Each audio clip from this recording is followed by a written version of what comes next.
a pound. Customer came from Register 6, ran over to the man that was all in my face, was like, this is a woman, talk to me like that.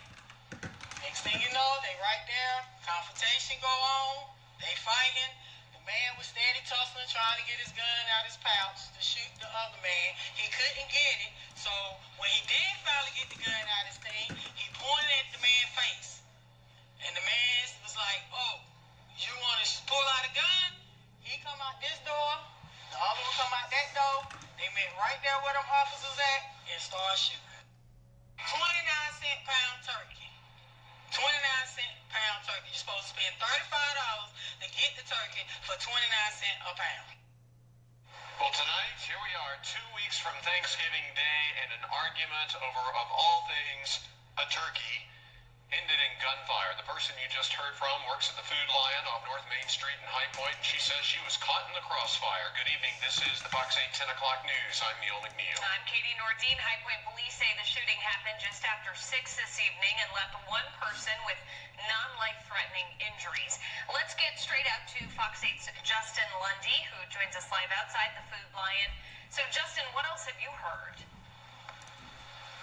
Well, witnesses say that several families were inside the store at the time of the shooting that led to bullets flying through this glass window and also injuring one person. All of a turkey, a 29-cent pound turkey. That's what Paris Harris says led to a shooting at this Food Lion on North Main Street in High Point.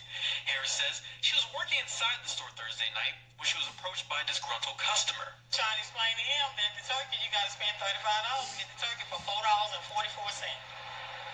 And he got upset over that? He got upset over that. Harris says another customer then intervened. A customer came from Register 6, ran over to the man that was all in my face, was like, this is a woman, talk to me like that. Next thing you know, they right there, confrontation go on, they fighting. The man was steady tussling, trying to get his gun out his pouch to shoot the other man. He couldn't get it, so when he did finally get the gun out his thing, he pointed at the man's face. And the man was like, oh, you want to pull out a gun? He come out this door, the other one come out that door. They met right there where them officers at and started shooting.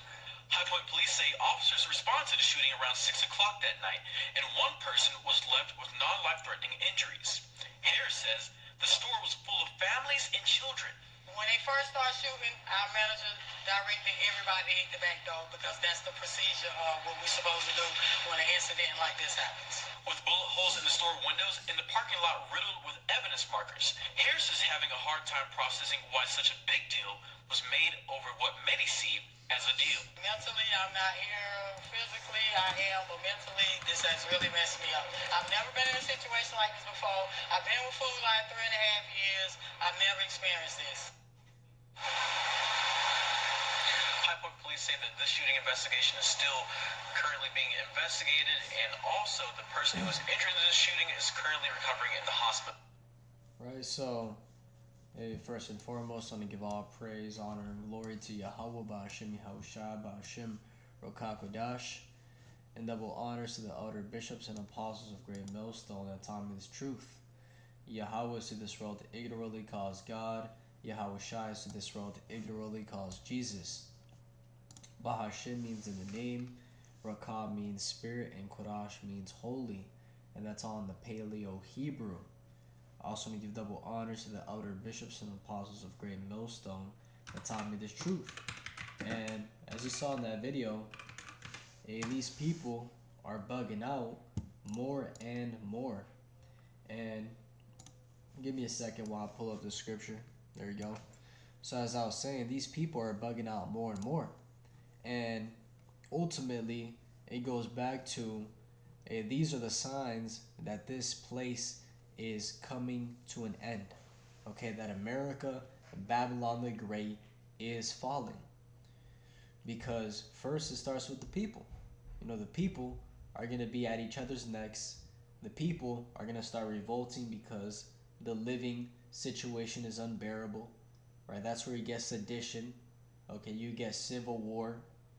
And ultimately, everything starts collapsing. Is when the people have been fed up with the system. So that's what we're starting to see, is people are crashing out, even though EBT snaps his back over a damn turkey. And you know that Jake woman in the beginning, she was like, "Damn, you know, over a 29-pound turkey, these people, this guy just took this other person's life, and now he's gonna have to deal with the repercussions of that." Here it is, you know, he's trying to, in order to save $34, he's gonna spend 10 to 15 years in prison, over $34. And it goes back to this in Matthew chapter 24, verse 12. And because iniquity shall abound, the love of many shall wax cold. Right? People don't have a loving spirit anymore. And, you know, it's a very selfish society that we live in. And it goes back to iniquity abounding. Right? We live in a kingdom where the wicked are in authority. So they're going to push, you know, those wicked laws, statutes, and commandments. You know, their wicked ways. The condition of without law, right? Iniquity, wickedness, right? So because wickedness is abounding, these people are losing it. Let's see what this says in a different translation. Sin will be rampant everywhere, and the love of many will grow cold. Right? You gotta have no love for your brother in order to bust his dome over a piece of turkey. And if you think about it, this really goes back to the curses. Because in Deuteronomy 28, it talks about how a man's eye shall be evil toward his brother. Right? And that's why you see, you know, the so-called Negro on Negro crime. You know, in the hoods, you see the Latinos, you know, gang banging in the barrios. Okay, it's that brother against brother hatred, which goes back to the curses. And this is an example of that. Crashing out over a damn turkey. And going back to that money, right? It says in 1 Timothy 6 and verse 10, for the love of money is the root of all evil, which while some coveted after, they have erred from the faith and pierced themselves through with many sorrows. Right? So the love of money is the root of all evil. And this is an example of that. Here it is, you know, over trying to save a little bit of money, a evil was brought upon him.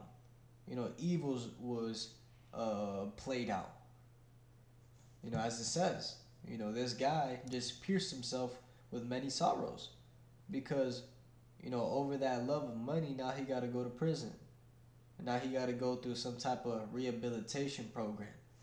You know, he just threw his whole life away over some damn money and some damn turkey. Hey, that shows you the state of this society, man. And just wait when, hey, this is a common recurrence. Okay, it's already a common recurrence, but just wait when the average American is in this mentality of, oh, okay, I can't get my way, guess what, I'm going to take it. I'm going to take your life if you don't give me my way. Just wait. You know, what's really going to get that going is that famine. You know, once that famine hits, that's where we're going to see a 2nd Ezra chapter 15 and verse 19.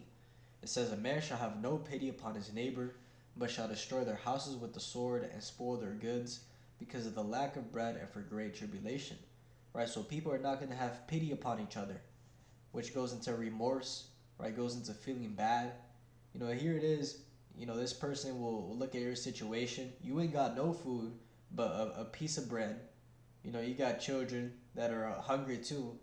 They're not going to give a F about none of that. They're going to take whatever you got and extort you. You know, take whatever you got and just take your life. They're not going to have any pity for you because of the lack of bread, right? So because food is going to be very scarce. Okay, food is going to be rare. And for great tribulation, right? Hard times. And we already see how, you know, prices are getting more expensive when it comes to food, it comes to rent, it comes to everything. Right? We're seeing inflation. And they're not raising, you know, the wages, which I believe that's called stagflation. I might be wrong on that, but, you know, everything is going up and they're not raising the wages. So guess what? People are going to feel the squeeze. And that's part of that great tribulation. You know, life is going to get difficult. Especially if you don't have Yahweh Ba'Shem, Yahushua Ba'Shem, Rokakodash. Hey, these people are going to lose it. Right? It says in Isaiah 19 and 14, the Lord Yahweh hath mingled a perverse spirit in the midst thereof, and they have caused Egypt to err in every work thereof, as a drunken man staggereth in his vomit. And that's what we see. Right? Egypt here talking about America, if you go into the context of this prophecy. But the Lord has mingled a distorting, okay, perverse, warping, depravities. Let's see if we can get that word in the Google. It says deliberately deviating from what is considered normal, good, or proper, often in a way that is contrary or stubborn. Right? Perverse. Unacceptable, unreasonable, contrary to the accepted or expected standard or practice. Right? The Lord has pretty much mingled a wicked ass spirit here. Okay, and we see it. Okay, it says that Egypt is going to err in every work. So everything is going to fail here. Right? Even you people that think you got it good, you know, the so-called middle class, even everything is going to fail. Everybody's going to feel the squeeze. That's how hard these elites are going to roll, and ultimately the Lord is going to roll. So we'll end it with this, 2nd Ezra chapter 14, and I'll start at verse 13. It says, Now therefore set thine house in order, and reprove thy people, comfort such of them as be in trouble, and now renounce corruption. Let go from thee mortal thoughts, cast away the burdens of man, put off now the weak nature, and set aside the thoughts that are most heavy unto thee, and haste thee to flee from these times. For yet greater evils than those which thou hast seen happen shall be done hereafter. For look how much the world shall be weaker through age, so much the more shall evils increase upon them that dwell therein. And that's what we see is the end. And how do you know it's the end? Because these evils have increased to levels mankind has never seen before. So it says, hey, prepare yourself, put off the weak nature, let away those mortal thoughts, because great hard times are coming. And this is a sign of that. So repent, the kingdom of heaven is at hand, and hopefully this is edifying. With that, I want to give all praise, honor, and glory to Yahweh, Ba'ashim Yahushua, Ba'ashim Rokakodash, and double honors to the elder bishops and apostles of Great Millstone that taught me the truth. Shalom to you, elect. Shalom.